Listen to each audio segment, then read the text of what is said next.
To set up our engine model, we will need to go into Apache. It's the IES program responsible for the energy simulation.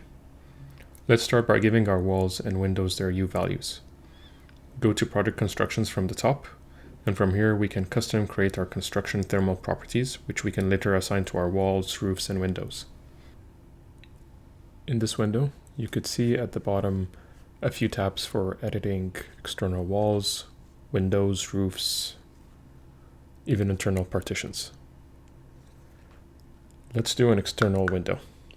So we can rename it by double-clicking here, giving it a name, and then we can right-click and edit construction. This is a window where we can edit the materials and the composition if we wanted to. You could see a list of materials you could assign, you could change the thickness if you wanted to, but normally we don't need to go into that much detail. Especially if we're given the overall U value, we can instead right-click and select Create Target Construction.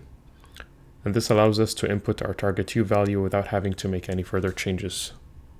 And if we have more than one, say, wall type, we can create more wall types by right-clicking the external wall and then duplicate construction. Let's give the one we just created a new name. We'll call it Custom External Wall, and do the same steps to assign the U value. And now that we've created a new wall type, we need to assign it to our space. Let's click OK, save, and from the top, go ahead and click on Assign Constructions. From here, we're able to see what construction types are assigned to which surface. If we click on a surface type, the space surface is highlighted in red on the left preview, and the construction type is highlighted below. To assign the external wall we've just created, we can select it from the bottom here and click Replace. And now you can see our external custom wall is assigned to the space walls highlighted in red. Let's go ahead and close this window. And if we want a construction type to be the default when drawing new spaces, we can do that by going into the Building Template Manager. Go to the Construction tab and change the wall type from here. Now, the default external wall for any newly created space is going to be the custom wall we just created. Now do note that IES automatically assigns walls as external if there isn't another space connected to the wall. So if we want to change, let's say, the external wall at the top into being internal, the easiest way is by heading back to Model It, creating an adjacent space, and the adjoining wall would automatically be assigned as internal.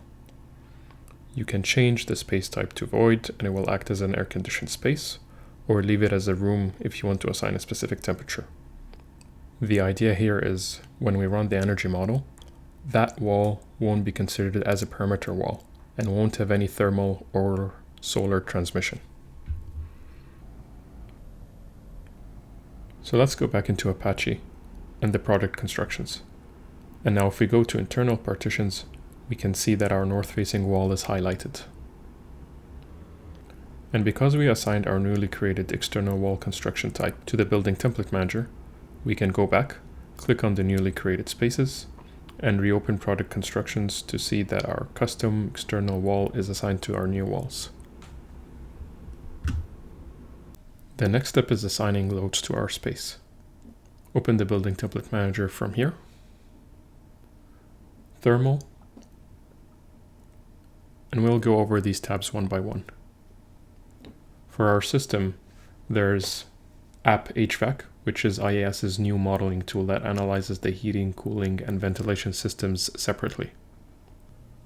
And APSYS is their legacy tool, which simulates the overall building performance. And for our purposes, we can leave it as APSYS since we only need to do a broad energy analysis. Next, we have the space conditions, where we could assign space set points for winter and summer conditions. And we could also assign a schedule if we're modulating the set points throughout the day. Now on to internal gains. You can click Edit here. And here we can add lighting loads, people loads, equipment, or any miscellaneous loads. You could see that by default there's lighting and people loads. And you can change the sensible latent gains at the bottom here, and you can add by clicking add internal gains, change the type if you want to, and then let's do miscellaneous and add our new loads here. And if you want to assign these as a template, so any newly created space would have them by default, then just click here to the add template column. Click OK. Next we have our exchanges, where you can add infiltration or any natural ventilation loads. Alternatively, we can have IES calculate the infiltration rate using the crack door method, and we're going to have a look at that later on. Building regulations is a tab we can ignore because it's a preset condition that we've already overridden. And comfort, we could also ignore since we've already specified the people, latent, and sensible load. We can assign loads in the same manner to the void, return, and ceiling air plenum if we assign them to our space. And now that we've created the internal gains, we need to assign them to our space. We can go to tabular space data here. And in this window, we can see the internal gains that are assigned to our room. Right now, we don't have anything assigned. And we could click on the Space Conditions tab. We have the set points assigned by default. We can change that here, or we could use whatever's in the template. But then you could see internal gains has nothing and air exchanges is empty as well. That's because we need to manually assign the conditions that we've just created. So let's close this window and select our space.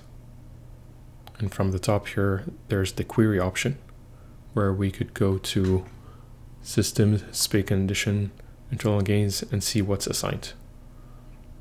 So we can add and then select the internal gains that we just created.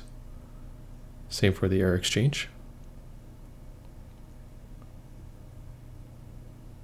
And if we go back to our tabular space data, we can see that the internal gains is here. It's picked up by the space. Same with the air exchanges.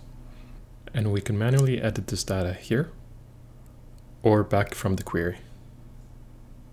Now, if we don't want to have an overall infiltration rate and we want IES to calculate it based on the window or door crack area, we can go to MacroFlow here, select our room, and then go to MacroFlow Openings Database Manager from the top. Right here. And here we have a few options. The three main important categories are the ones down here: crack flow coefficient, crack length, and opening threshold. And we can assign a schedule for the opening as well.